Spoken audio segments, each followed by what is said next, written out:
Welcome to Voices in Pharmacy Innovation, the podcast where we spotlight bold ideas and groundbreaking practices that are transforming pharmacy practice and healthcare delivery. I'm Dave Dixon, professor and chair at the Virginia Commonwealth University School of Pharmacy and core faculty member of the Center for Pharmacy Practice Innovation. In each episode, we'll sit down with pharmacists, healthcare leaders, and changemakers who are rethinking how pharmacy can improve patient care and push the boundaries of what's possible in our profession. Together, we'll share stories, explore new models of practice, and amplify the voices driving pharmacy innovation forward.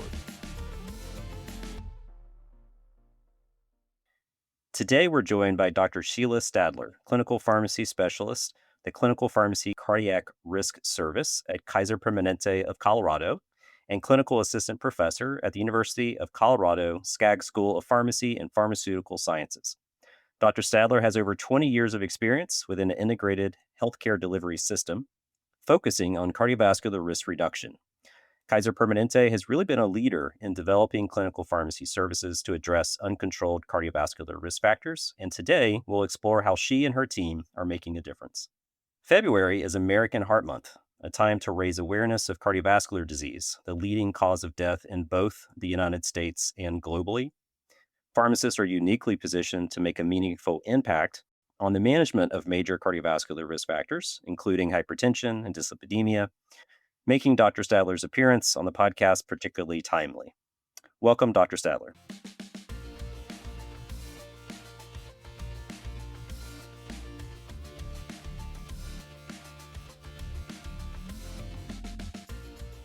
Before we jump into learning a bit more about the past, present, and future of the Kaiser Cardiovascular Risk Reduction Service, tell our listeners a little bit about your background.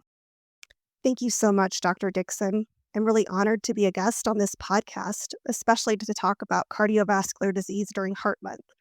I know that this is a topic near to your heart as well. I attended pharmacy school at the University of Wyoming, so Josh Allen and I have something in common. We'll say go Pokes. And during my clinical rotations, I was really drawn to ambulatory care. So I completed my residency training in Kalamazoo, Michigan, and this program was really unique at the time. It had 4 different components. One that focused on ambulatory care clinical services, and that was at the Kalamazoo Center for Medical Studies. It had an academia focus as well through Ferris State University and their College of Pharmacy. I also was exposed to some managed care concepts, and this was with Blue Care Network. And then finally, there was an industry component with Pfizer. So that time it was with one of the medical science liaisons, learning about outcomes research and how that was performed. Initially, I thought that I was headed for a career in academia. I ran into one of my former faculty members from Wyoming, Dr. Sherry Herner, at the fall ACCP meeting in Albuquerque that year. She had left her faculty position at Wyoming to join Kaiser Permanente as a clinical pharmacy specialist in primary care. She really kind of changed my thought about what I was looking for my professional career. There was really strong leadership at the time at Kaiser Permanente Colorado. Dennis Helling, Ket Nelson, they were really trying to grow our clinical pharmacy program. There were ample opportunities to have a really advanced pharmacy practice, but also get those other things I was thinking about with academia, teaching, precepting, research. So I did end up pursuing that opportunity, and I was really thrilled when I got the offer from Ket Nelson to join the Cardiac Risk Service. And I've been there for 20 years. Wow, that's terrific. And I think the ambulatory Kool-Aid, once you drink it, it's just sort of what you do, right? It's your passion.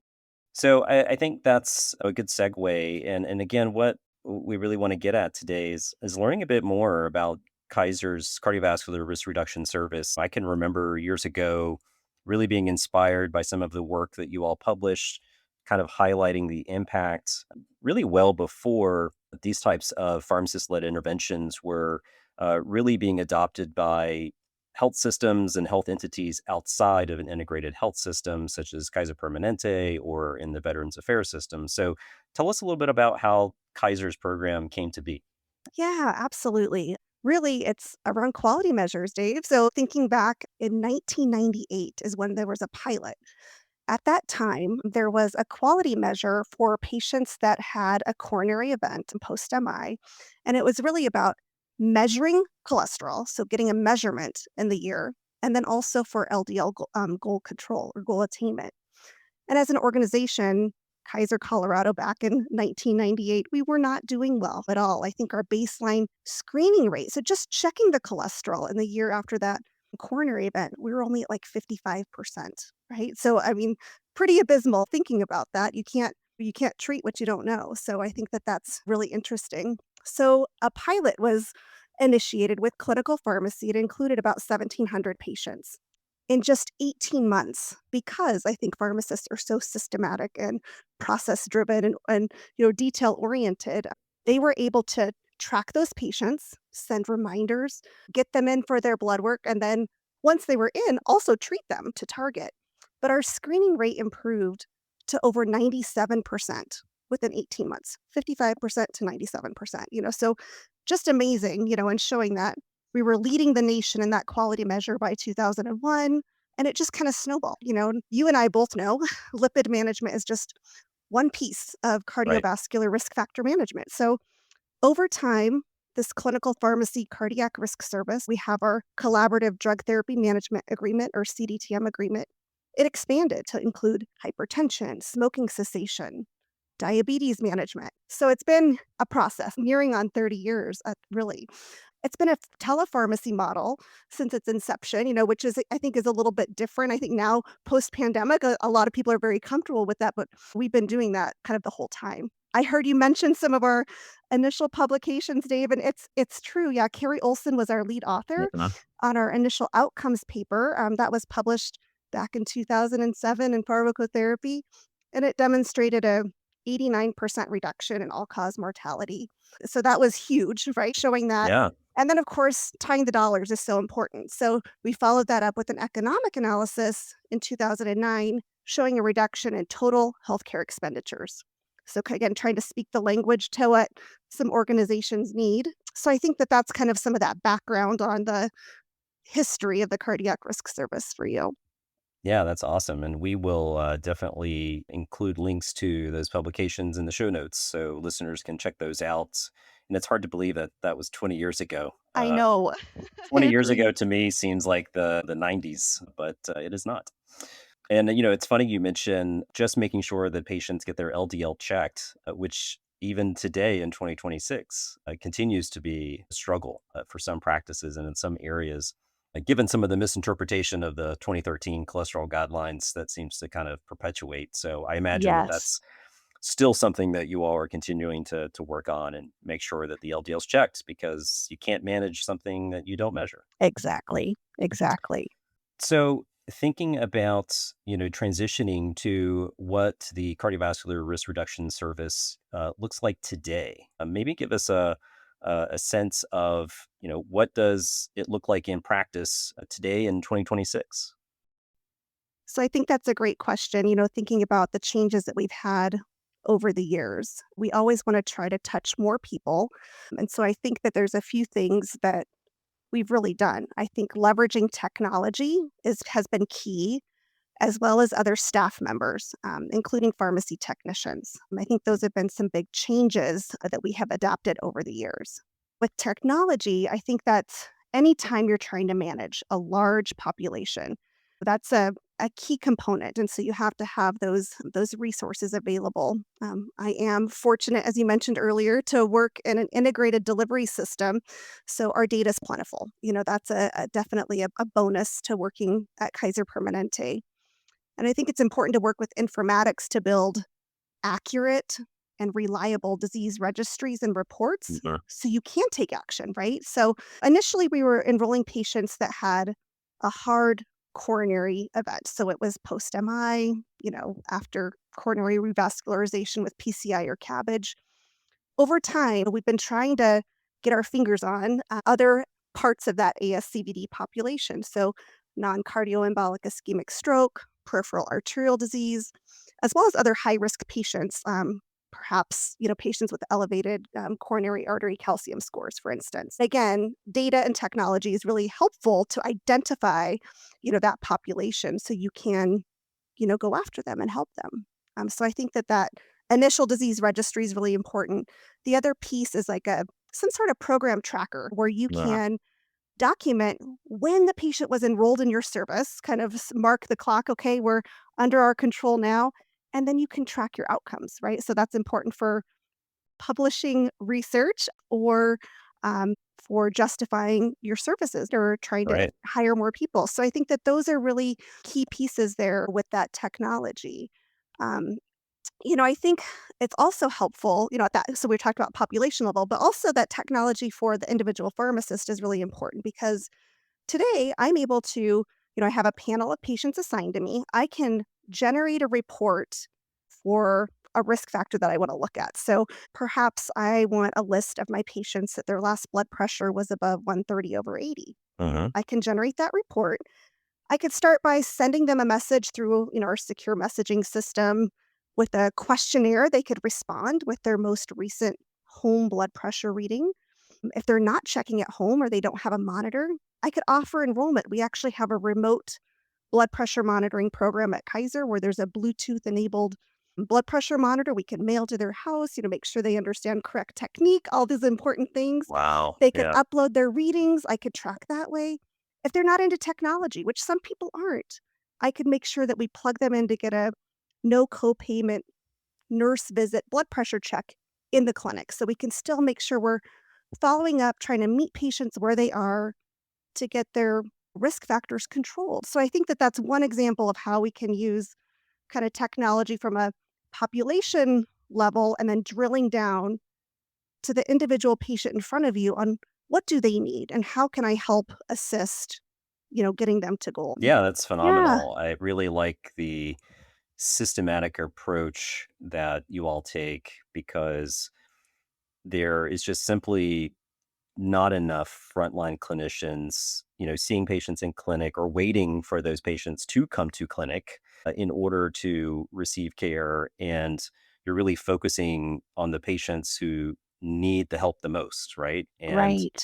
working with the rest of the team to help get that patient's risk factors controlled. But still, at the end of the day, you're personalizing that approach, and I think that that's the piece that's really important. And ultimately, from a population health level, it's the way that we're gonna have to do things moving forward if we're gonna have a large impact in trying to bend that curve to, reduce cardiovascular disease deaths in the future. And we can have all these great therapies that are available to us now, but right, if we can't get them to the patient, then they're not really gonna be all that useful. Right. Exactly. And you mentioned like with some of the resources too. So I think on technology was one big part. The other was really starting to leverage some of the other team members. So for us, we had pharmacy technicians with us from the get-go, which was kind of crazy. These clinical pharmacy technicians, to help us out. And initially it was more, I would say, administrative tasks such as doing those lab reminders for us, keeping track of our tracking database and would send out reminder letters. They would call, they would do those things to make sure, Mhm. people would come in. I think as time marched on, we really had to evaluate the tasks that the clinical pharmacists were performing. And did they need that skill set of a clinical pharmacist or could somebody else do that? Right. And so, Right.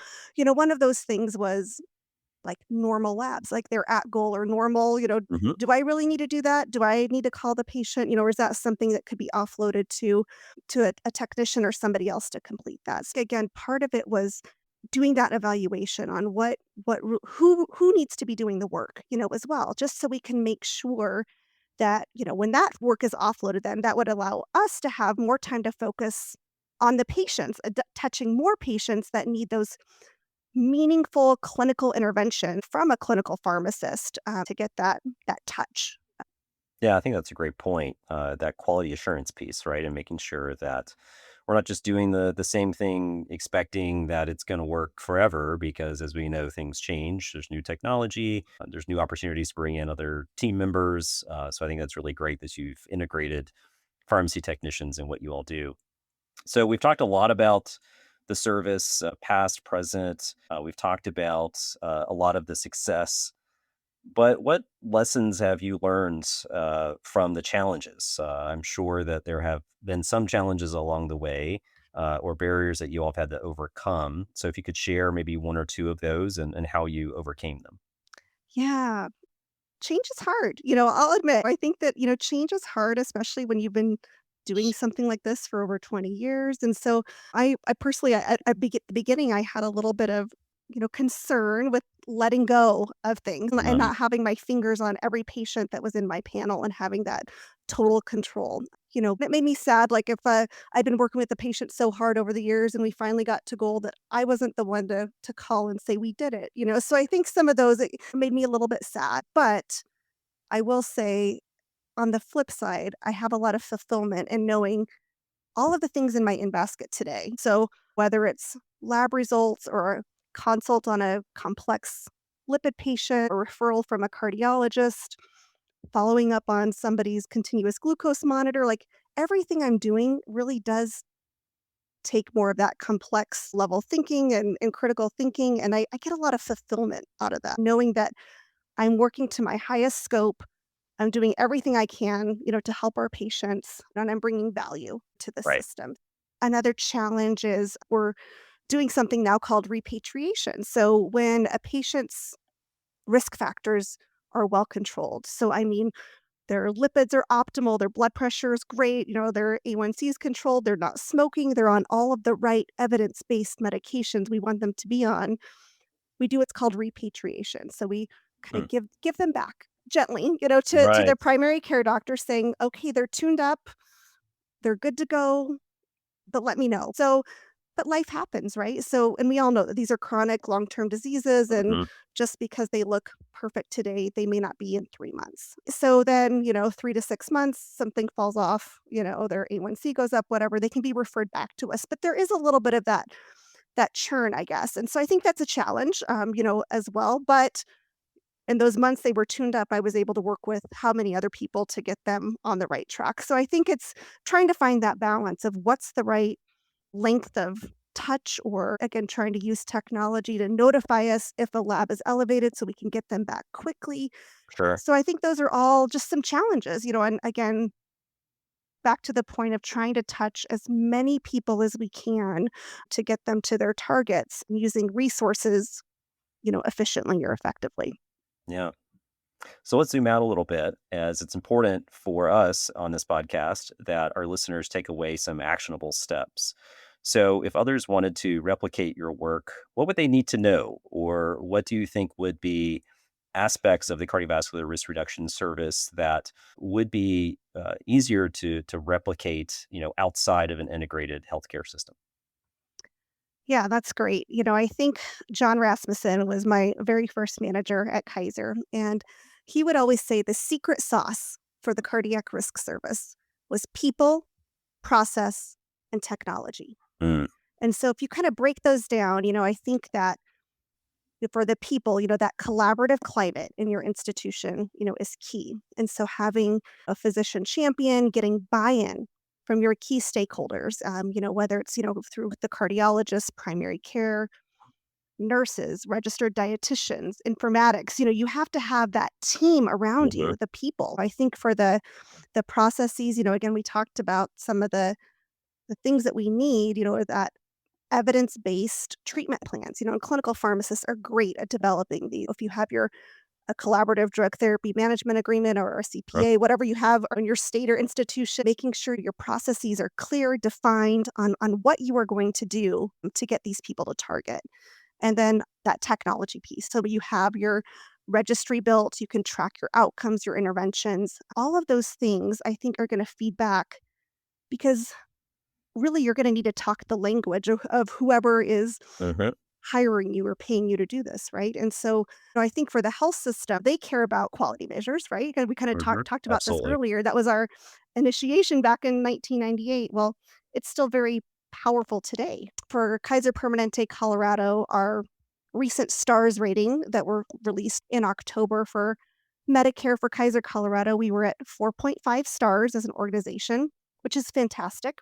But if you look closely at the measures that the pharmacy team was involved in, we really knocked it out of the park. So it was 5-star for statin use in cardiovascular disease, Wow. 5-star for statin use in diabetes, 5-star controlling blood pressure, 5-star for statin adherence and RAS adherence. So those are the outcomes I think that the organization expects. If Yeah. they're investing in you, they wanna see the results, and so I think that that is really important, is moving that mark or what they care about, and it may be different for different institutions, but again, for us, I think that's speaking the language to them. I love that. And if I got this correct, people, process, and technology, right?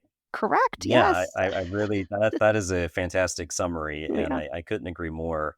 And kind of on a related note, and as you mentioned quality and a number of the measures, I'm just curious, what your thoughts are. Do you see the quality measures potentially expanding to include, the use of, say, SGLT2 inhibitors or GLP-1 based therapies as potential quality measures down the road? I do. I think you and I have been in this game for a while, and Mhm. sometimes it takes a while to Yep. move those to create those measures, test them, get them into live action. So I think that those will be at some point in our careers, on Yeah, on those dashboards. I wouldn't say tomorrow, but I think we right. will see them. Yeah, Exactly. yeah. Yeah. I agree. I think that that day is coming. All right, so we're gonna move on to our kind of last section here with some quick fire questions. So obviously, you've had a terrific career, and thanks again for sharing your story. And I imagine, kind of along the way, you've found different resources that have influenced your thinking about innovation and pharmacy practice. So, what resources would you say have influenced you? Yeah, I think that really networking, honestly, with other pharmacists outside the walls of my institution has really been the most influential in my thinking about innovation and trying new things. I think it's really important to be involved with your state pharmacy society. So here locally, we have the Colorado Pharmacist Society, very active in, advancing legislation, for our state to really advance pharmacy practice. I think that's important. And then also involvement with national pharmacy organizations, as well as those multidisciplinary societies in your area of practice. So for me, and been involved with ACCP and the various PRN groups, as well as like the National Lipid Association and American College of Cardiology.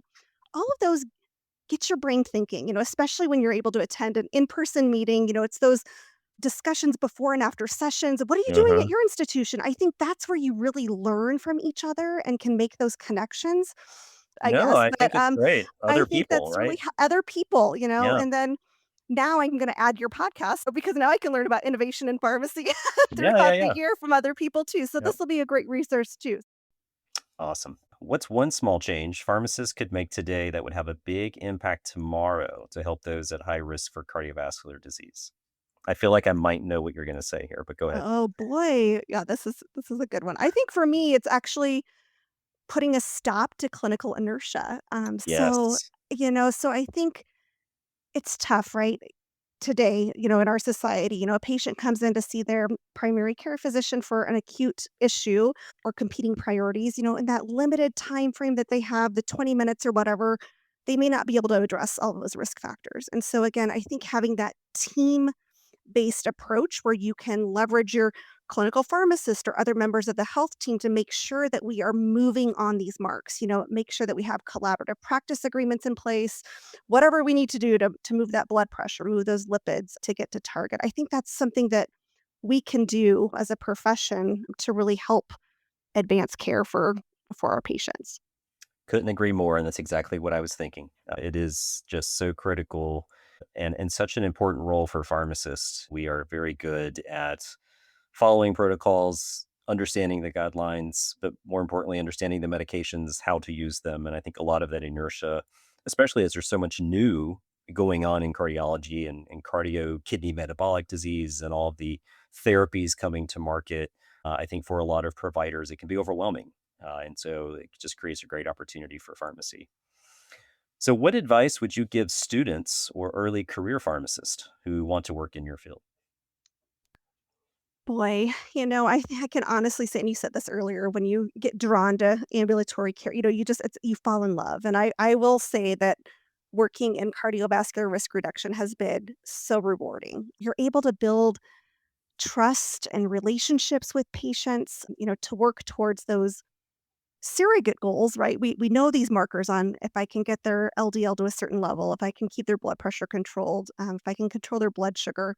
We can move those markers, but ultimately what we're doing to keep this in mind all the time, our goal is to reduce cardiovascular events, keeping them out of the hospital, keeping them alive with a good quality of life. And so I just find the work so rewarding. I would say, and it's changing, right? We have good evidence. It's one of those areas that we have strong evidence, but there's always the gray, which makes it exciting and interesting, right? Getting on the fringes of our evidence where you get to really think critically about the patient in front of you on what evidence really applies to them and how can I serve them best. Love it. What's something that you're looking forward to in the next 6 to 12 months? That could be personally or professionally. Yeah. Well, I'm a lipid nerd at heart, right? So I guess I would say that I'm anxiously awaiting the publication of our new Mhm. cholesterol guidelines. This spring, they're coming. And so it's always an exciting time. We get together, we have a good little group of lipid nerds here, and we get together and discuss them, as an organization, what changes we need to make. Do we need to change some decision support tools within our electronic medical record again to prompt people to do the right thing? Do we need to update a prior auth criteria for certain medications? So it's a fun time to geek out with lipids, I guess. I am equally excited about that, as you, I'm surely know. So yeah, I'm sure that we'll touch base when they come out. We can compare notes. Definitely. Well, Sheila, thank you so much for joining us today and sharing your work and your outstanding insights. Please let our listeners know where they can connect with you to learn more about your work. Yeah, absolutely. I'm on LinkedIn. You can reach me there. My email address is Sheila. It's Sheila dot Stadler at kp.org. I welcome conversation. As Dave knows, I really like to discuss this information. Terrific. Well, I want to thank our listeners for tuning in to this episode of Voices in Pharmacy Innovation. If you enjoyed today's episode, please subscribe, share it with a colleague, and join us next time as we continue to spotlight the innovations that are shaping the future of pharmacy practice and healthcare. Thank you for listening to today's episode. You can listen on Apple Podcasts, Spotify, or by visiting our website linked in the show notes. If you have any questions or comments, you can contact us through our email cppi@vcu.edu. We appreciate your engagement and look forward to having you join us next month.